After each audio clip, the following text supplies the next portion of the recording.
Hey everyone! Welcome back to Daily Duo English. I'm Emily. And I'm Ben.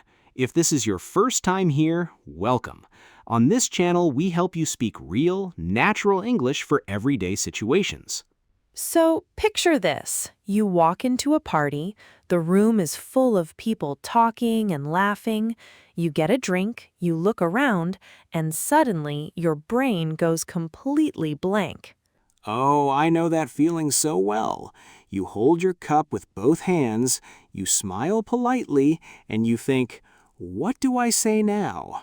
And here is the thing. This is hard for almost everyone, even in your own language. In English, it can feel even harder because you are trying to be friendly and find the right words at the same time. So today, we are giving you the exact words you can use to start, continue, and leave a small talk conversation in English. This lesson will help if you have a dinner, a wedding, a work event, a holiday party, or any situation where you need to talk to people you do not know well. And we are not going to give you a huge list of phrases. We are going to walk through the event together, from the moment you arrive to the moment you say goodnight. Our goal is not to make you perfect. It is to help you feel ready. So take a breath, relax your shoulders, and let's go to this party together. Before we walk in, keep one simple pattern in mind. When your mind goes blank, you only need a few small moves. Greet someone. Ask one safe question. Listen for something interesting. Ask a follow-up question. And when the conversation slows down, leave politely. That is it. You do not need to be clever. You just need a calm way to begin, continue, and leave. Small talk is not about being impressive. It is about making the other person feel comfortable. So, let's begin with the first moment, walking in and greeting the host. Usually, the first person you see is the host, the person who invited you. This part is easier because you already have a connection. I'll be Sarah, the host. Ben has just arrived. Hey, Sarah. Thanks for having me. Ben, I'm so glad you made it. Come on in. This is such a great place. I'm really glad I could make it. Aw, thank you. Let me grab you a drink. Notice how simple that was. Thanks for having me. This is such a great place. I'm really glad I could make it. Nothing fancy, just friendly. One small detail helps here. When you already know someone, you can say, "It's nice to see you." When you meet someone for the first time, you say, "It's nice to meet you." Same warm feeling. One small difference. Nice to see you is for someone you already know. Nice to meet you is for someone new. So arriving is the gentle part. You greet the host, say something kind, and step into the room. The part that makes people nervous comes next when you want to talk to someone new. Let's say you see someone standing near the food table. You do not know them, but they look friendly. What do you say? Hi, who are you? Oof, who are you sounds too direct. It can feel like a police question. It is not warm. Here is the friendly version. Hi, I don't think we've met. I'm Ben. Hi, Ben. I'm Emily. Nice to meet you. Nice to meet you too. Are you a friend of Sarah's? Yeah, we used to work together. What about you? We're old college friends. That feels much better. I don't think we've met is soft. I'm Ben gives your name first so the other person knows what to do, and are you a friend of Sarah's is easy to answer. Another natural version is, I don't think we've met properly. I'm Ben. That word properly makes it sound even softer, like maybe you saw each other before, but you never really spoke.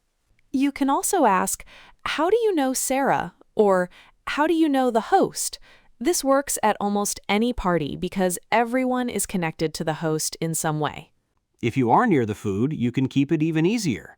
Have you tried the food yet? Or, those look good. Have you tried one yet? And if you are not sure whether they know many people, you can ask, do you know many people here? Do you know many people here?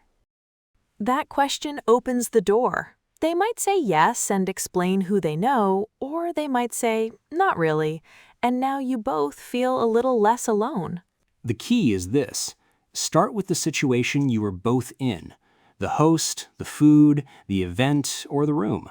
Those topics feel safe because they're already around you. Now, let's talk about keeping the conversation going. This is the part where many learners feel pressure. They start well, and then suddenly they think, what now? The real secret is follow-up questions. You take one thing the person just said, and you ask a little more about it. You do not have to create a new topic every time. Let's hear how that works in a tiny conversation. Emily will say one simple thing, and I'll keep it going with follow-up questions. I've actually started baking bread. Oh, really? How did you get into that? My neighbor gave me a loaf, and it was amazing, so I wanted to try it myself. That sounds fun. What was it like the first time? A total disaster, but the second one was much better. I can see why you enjoy it. There is something nice about making things with your hands. Did you hear what Ben did? He did not give a long speech. He just opened small doors. How did you get into that? What was it like? Those little questions keep people talking. And the easiest follow-up in the world is, what about you? Someone answers your question and you gently turn it back. What about you? Now the conversation moves back and forth without feeling like an interview. And when you hear something you share, use tiny connection phrases. Let's try that. Emily, tell me something you like to do on weekends.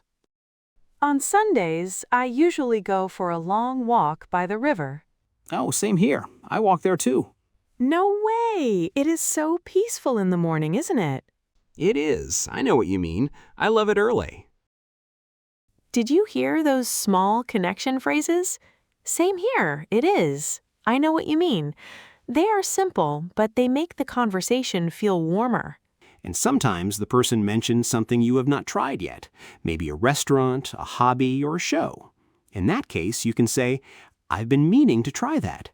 That means you wanted to try it before, but you have not done it yet. It sounds interested without pretending. Now, let's make the situation a little harder. There's a small group already talking. You want to join, but you do not want to interrupt.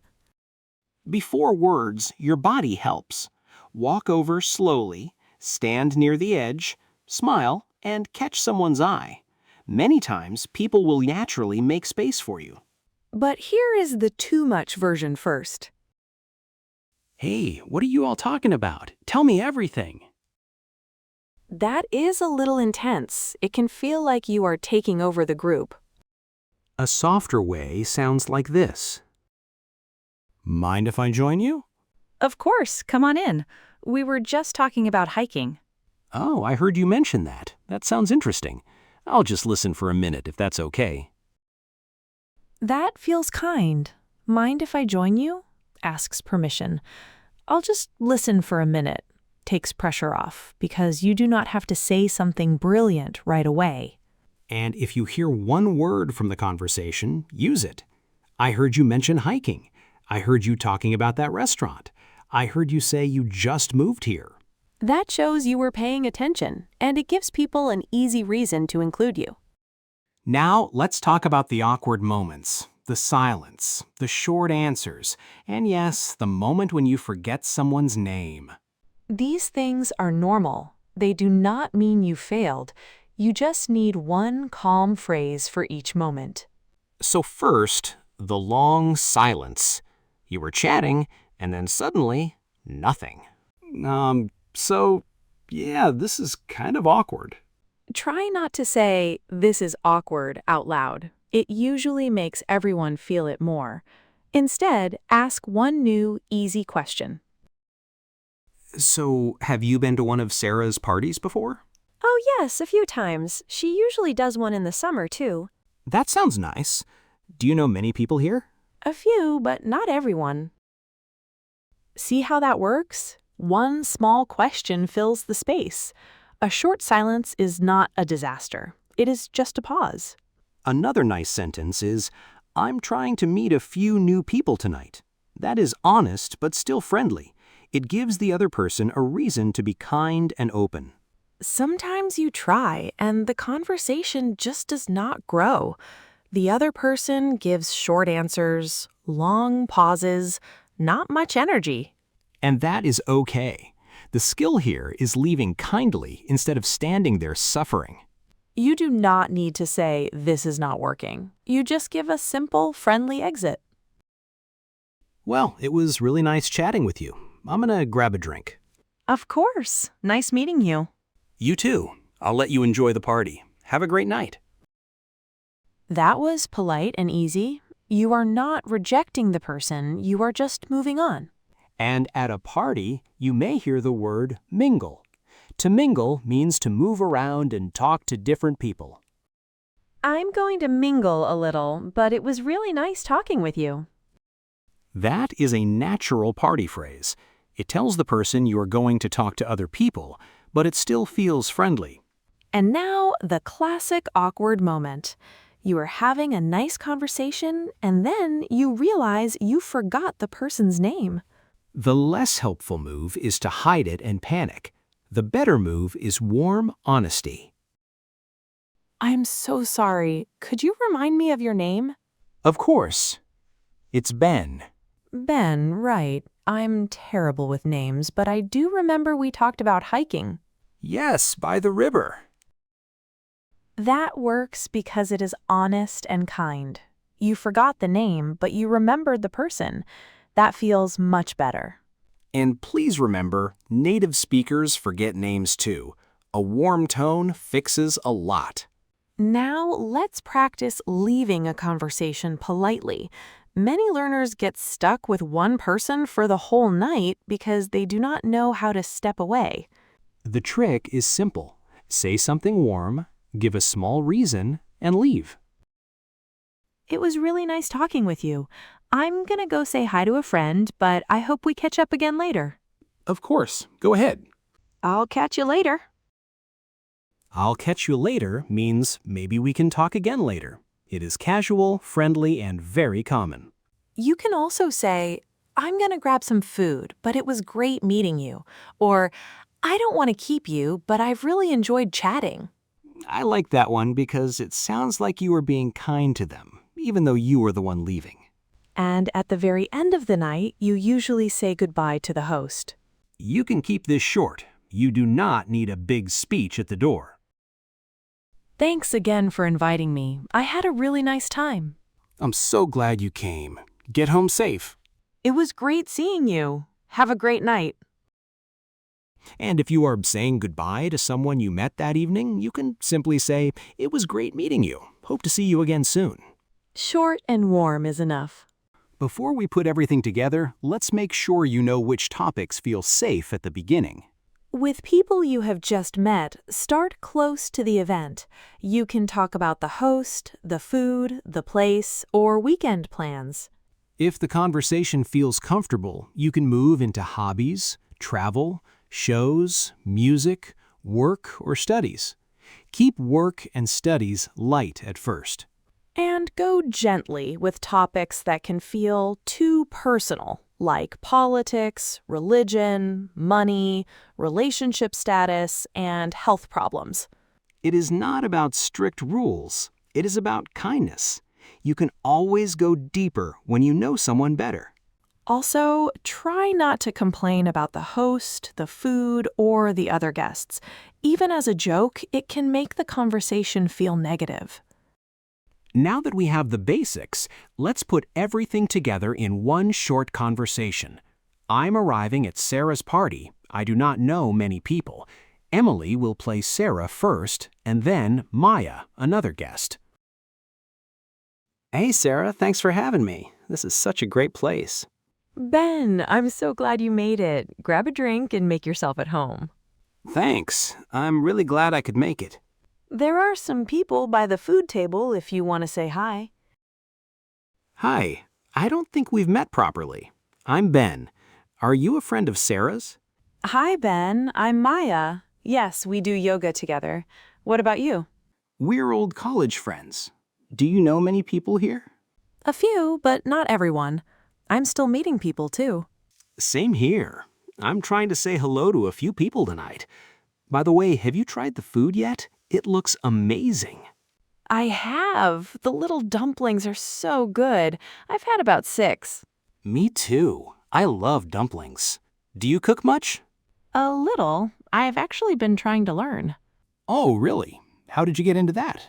Just videos online, honestly. Some things turn out great, and some are a disaster. I know what you mean. I've been meaning to try cooking more, but I usually make the same 3 things. Same. That is very real. So, have you been to one of Sarah's parties before? Yes, every year. She usually does a summer one, too. That sounds fun. And I'm so sorry, could you remind me of your name? It's Maya. Maya. Right. I'm terrible with names, but I remember we talked about cooking. Yes, exactly. It was really nice talking with you, Maya. I'm gonna mingle a little, but I hope we catch up again later. Of course. I'll catch you later. Sarah, I'm heading out. Thanks again for inviting me. I had a really nice time. I'm so happy you came. Get home safe. Thanks. Have a great night. See you soon. That was the whole event in a few simple moves. Ben said hello, started a conversation, kept it going, handled a small awkward moment, and left politely. And the nice part is, none of those phrases were complicated. He started softly, kept the conversation moving with "what about you" and "same here," and left with "I'm gonna mingle a little." Before you go to your next event, choose just 3 phrases to keep in your mind. One for starting, one for continuing, one for leaving. For starting, try, "I don't think we've met. I'm Ben."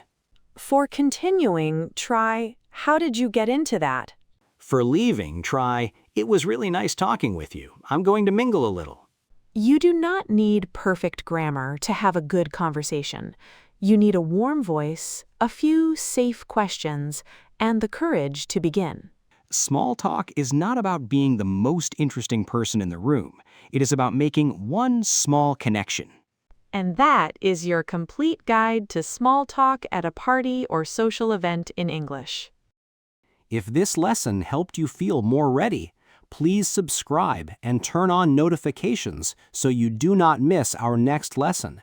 And tell us in the comments which small talk phrase from today do you want to try first. Say it out loud before you go. It will feel much more natural when you need it. Thanks so much for spending this time with us. We're your daily duo. And we're your English-speaking buddies. See you next time.